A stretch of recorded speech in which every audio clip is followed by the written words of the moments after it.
आज हम बात करेंगे डोनर एग आईवीएफ के बारे में। काफी बार पेशेंट्स के माइंड में बहुत सारे क्वेश्चंस रहते हैं कि डोनर एग आईवीएफ किसको कहा जाता है, अगर हम डोनर एग से आईवीएफ करके प्रेगनेंसी लाए तो क्या मेरा बॉडी ये प्रेगनेंसी एक्सेप्ट करेगा या कुछ कॉम्प्लिकेशंस हो सकते हैं। नमस्कार, मैं doctor Prachi Kulkarni, fertility specialist, 49 fertility centre, Banjara hills.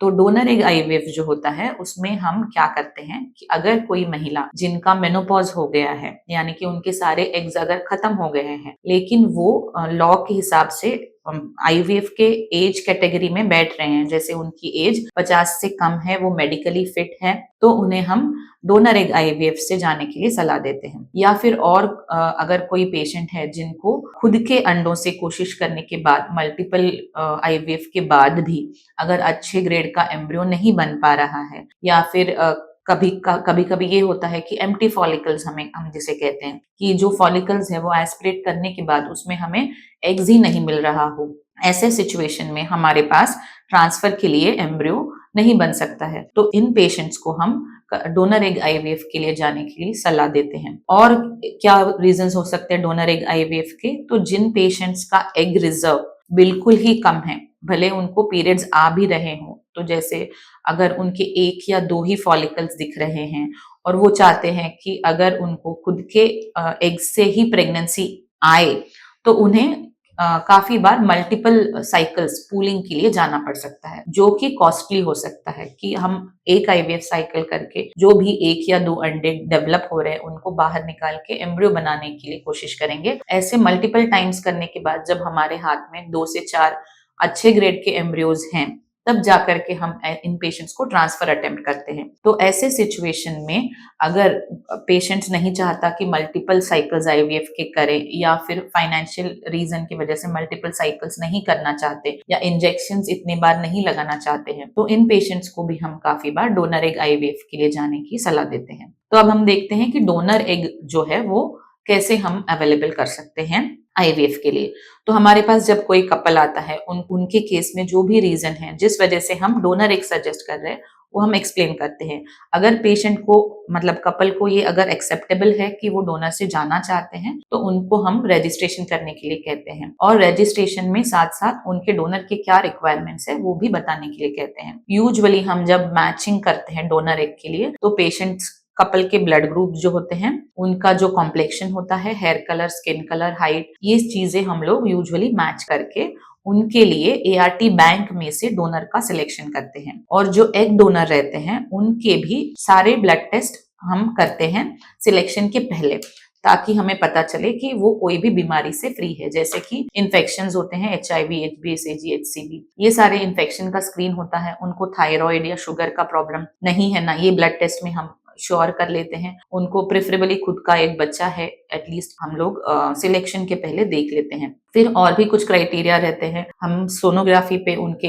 Egg के नंबर सही लग रहे हैं नहीं लग रहे वो देख के, और एज के क्राइटेरिया होते हैं। यूजुअली यंग डोनर्स ही लिए जाते हैं, क्योंकि उनके एग्स से अगर हम प्रेगनेंसी करना चाह रहे हैं तो हम चाहते हैं कि पेशेंट के चांसेस बढ़ जाए। जब एग का एज कम है तब प्रेगनेंसी आने के चांसेस भी बढ़ सकते हैं, और मिसकैरेजेस के रिस्क भी कम हो सकती है। तो यूजुअली यंग डोनर सिलेक्ट किए जाते हैं। तो डोनर का सिलेक्शन होने के बाद पूरा आईवीएफ के जो इंजेक्शंस रहते हैं वो हम डोनर को लगाते हैं। जब डोनर के एग्स रेडी हो जाते हैं तब हम एग पिकअप का प्रोसीजर करके एग्स शरीर से बाहर निकाल लेते हैं। उसी दिन हम पेशेंट के हस्बैंड से सीमेन सैंपल लेकर के जो आईवीएफ का ICSI का प्रोसेस होता है वो कंटिन्यू करके लैब में एम्ब्रियोज बना लेते हैं। एक बार एम्ब्रियोज रेडी हो गए तो फिर हम क्या करते हैं कि जिस पेशेंट के लिए या जिस कपल के लिए हमने ये एम्ब्रियोज बनाया था, उस कपल को हम कितने एम्ब्रियोज बने, कैसा उनका ग्रेडिंग क्या है, क्या चांसेस रहेंगे, इस बारे में उनको काउंसिल करते हैं। अगर पेशेंट का यूट्रस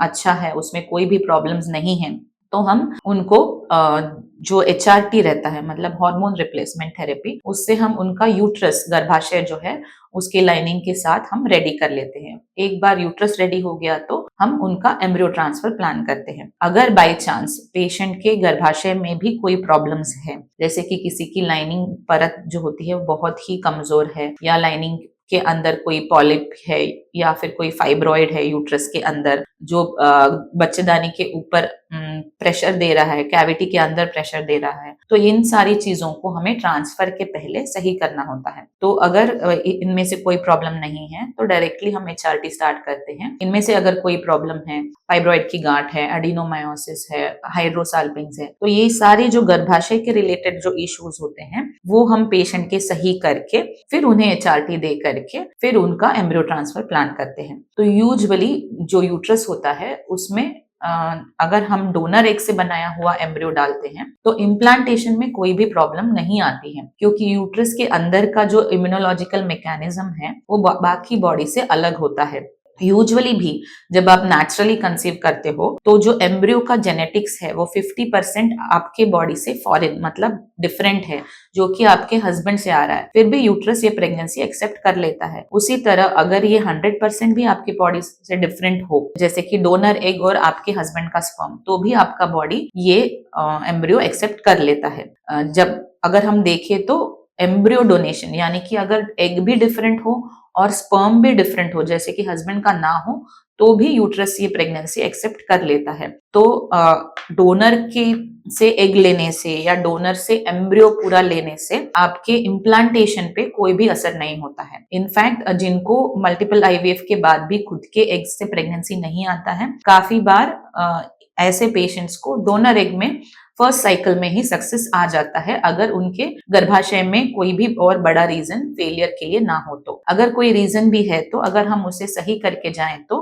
डेफिनेटली डोनर एग में सक्सेस का चांसेस ज्यादा होता है। तो ये था डोनर एग के बारे में। और बाकी का आगे का जो प्रेगनेंसी होता है, एक बार इम्प्लांटेशन हो गया तो जैसे नेचुरल प्रेगनेंसी बढ़ता है वैसे ही वो कंटिन्यू होता है। तो डिलीवरी के बाद में जो बच्चे को फीडिंग करना है या जो भी चेंजेस नॉर्मली बॉडी में आते हैं वो सब सेम चेंजेस सेम ही रहते हैं जो नेचुरल प्रेगनेंसी में आते हैं। तो इन सब चीजों के बारे में आपको कोई भी टेंशन लेने की जरूरत नहीं है। दूसरी चीज ये होती है कि पेशेंट्स को काफी बार ये लगता है कि अगर हम डोनर से जाएं तो फिर उनमें कोई जेनेटिक प्रॉब्लम या ऐसी कोई चीज आ सकती है क्या कि जिससे हमें प्रॉब्लम हो। तो यूजुअली जो होता है जेनेटिक टेस्ट जो होते हैं वो कॉस्टली होते हैं। अगर हम जेनेटिक टेस्ट करना चाहते हैं तो डोनर एग में भी हम लोग जेनेटिक टेस्ट करके जाते हैं, लेकिन हम डोनर जो सिलेक्ट करते हैं उनका मेडिकल हिस्ट्री, सर्जिकल हिस्ट्री सब देख करके सिलेक्ट करते हैं। तो अगर उनमें कोई भी फैमिली हिस्ट्री नहीं है जेनेटिक रिलेटेड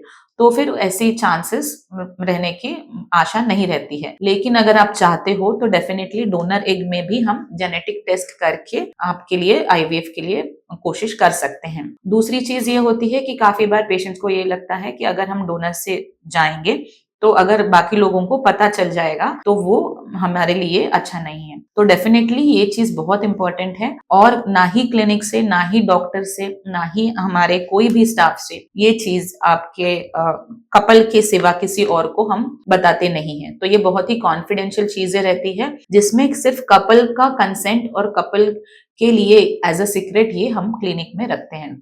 आपके जो पेपर्स रहते हैं उसमें हो सकता है कोई एक पेपर पे हम मेंशन करके दे, क्योंकि काफी बार जब प्रेगनेंसी एडवांस होता है तो प्रेगनेंसी में जो स्कैन्स होते हैं वो अल्ट्रासाउंड स्कैन में आपके बेबी का जेनेटिक डिसीज का रिस्क देखने के लिए हमें पेशेंट का एज जरूरी होता है। अगर पेशेंट का एज ज्यादा है और अगर ये समझा गया कि पेशेंट को खुद के एग से प्रेगनेंसी आई है तो उसमें हो सकता है वो रिपोर्ट रिलायबल ना हो और आपको जेनेटिक डिसीज बच्चे को आने का रिस्क बढ़ा के दिखाया जाए। तो इसलिए हम ये एक पेपर पे जरूर मेंशन करते हैं कि ये जो प्रेगनेंसी हुआ है वो डोनर एग से हुआ है और डोनर का एज जब पिकअप हुआ है तब क्या है। तो उस हिसाब से जब वो कैलकुलेट होता है रिपोर्ट तो डेफिनेटली ये वाला जो एज, पेशेंट के एज के रिलेटेड रिस्क है वो बढ़ा करके नहीं दिखता है। तो जरूरी है हमें ये एज डोनर का मेंशन करना, क्योंकि आपके बच्चे के जो जेनेटिक अल्ट्रासाउंड्स है उसके रिपोर्ट्स में कोई प्रॉब्लम ना आए। लेकिन हम हमारे तरफ से ये चीज पूरी कॉन्फिडेंशियल रखते हैं और सिर्फ एक ही पेपर पे आपको ये लिख करके दिया जाता है कि ये डोनर एग से प्रेगनेंसी आया है। तो यूजुअली इन चीजों के लिए भी आपको कोई भी टेंशन लेने की जरूरत नहीं है। तो मैं Prachi Kulkarni, fertility specialist, 49 fertility centre. अगर आप इन चीजों के बारे में कुछ और जानकारी चाहते हैं या फिर आप IVF के रिलेटेड कोई भी प्रॉब्लम से जूझ रहे हैं तो आप मुझे कंसल्ट कर सकते हैं। धन्यवाद।